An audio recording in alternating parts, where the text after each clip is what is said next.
Buenos días. Bien, hay pues una distinción por parte de Jesús entre la ley escrita de Moisés, la Torá, y la tradición oral de los escribas, que es la Halaká. Así como también una denuncia por parte de Jesús del intento de tergiversar el sentido de la ley escrita por medio de una casuística interpretada siempre en beneficio propio. Pero la actitud de Jesús va todavía más allá. Jesús no solo critica pues esa tradición oral de los escribas que pretendía ponerse por encima de la ley de Moisés, no solo critica esa Halaká, sino que también llega a purificar o a derogar cierta parte de la ley escrita. Por ejemplo, hasta el punto de suprimir la ley del repudio que Moisés había permitido, dada por Moisés. En Deuteronomio capítulo 24 vemos cómo Moisés permitió el repudio del hombre hacia la mujer en distintas circunstancias.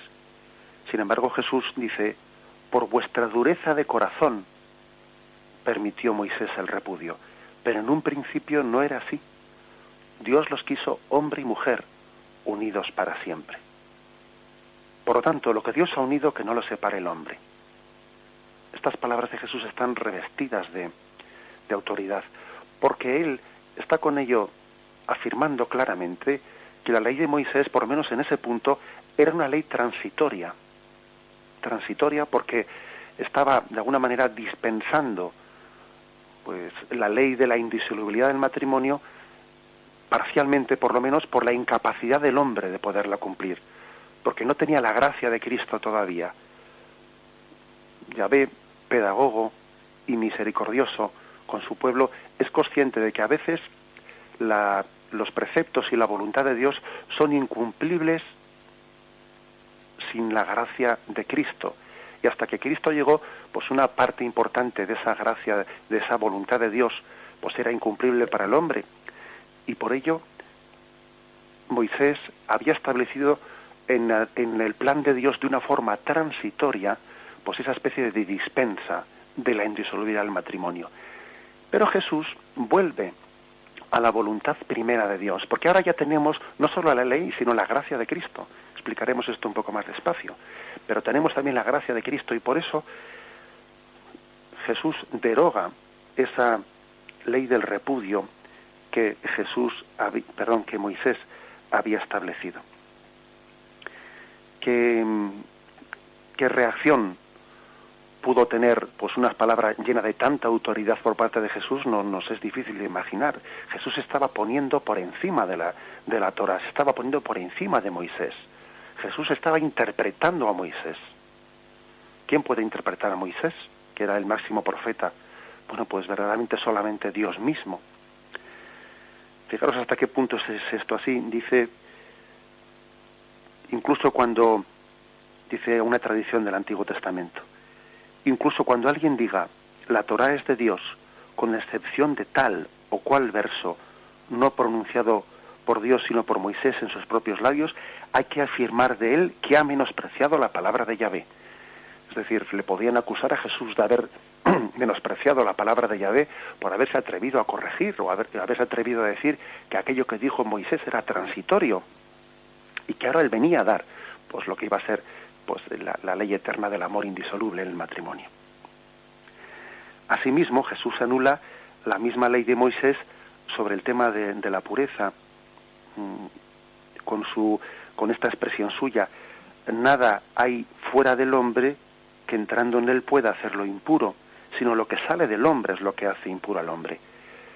En toda la transcripción judaica, incluso también en la Torá, en el libro del Levítico, se había desarrollado pues toda una especie de prescripciones de pureza e impureza. No me refiero en el sentido ya sexual de la palabra, sino en el sentido de todo lo que podía ser la suciedad, el alimento, como fuente de impureza para el hombre. Pues bien, Jesús, de una manera muy clara y muy rotunda, viene a decir que no es impuro lo que entra de fuera al hombre, no es impuro determinado alimento. Fijaros lo que es para el mundo judío. para el mundo judío el cerdo, un animal que entiende como radicalmente impuro.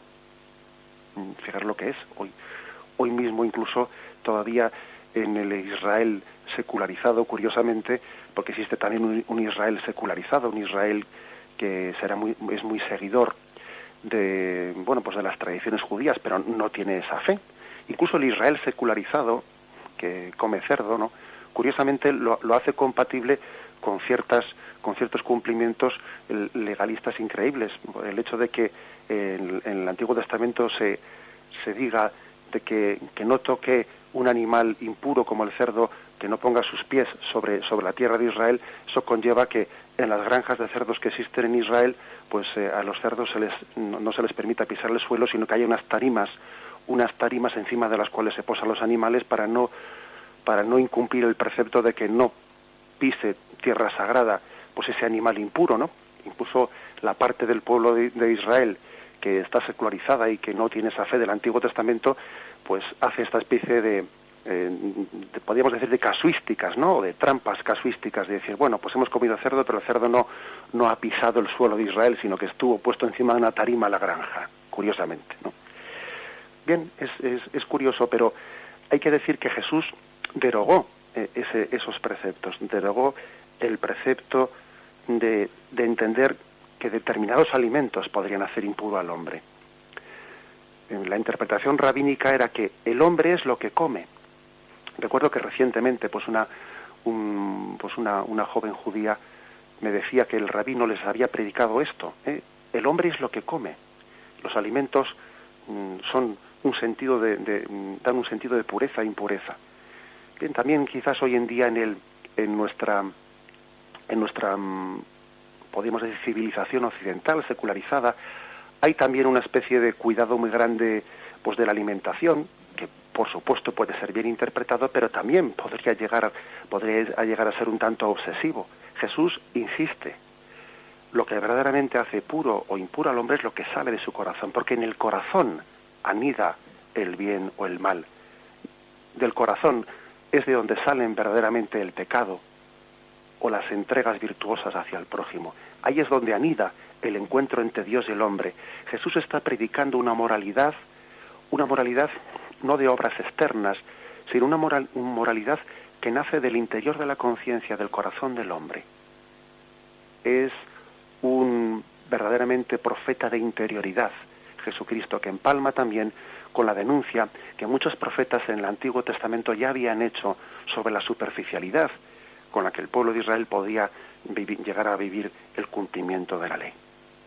Pues por eso Jesús es el profeta del corazón, el que sana el corazón, y el que desde un corazón sanado a la imagen del corazón de Cristo quiere dar una visión radicalmente distinta del cumplimiento de la ley. Posición. Alabado sea Jesucristo.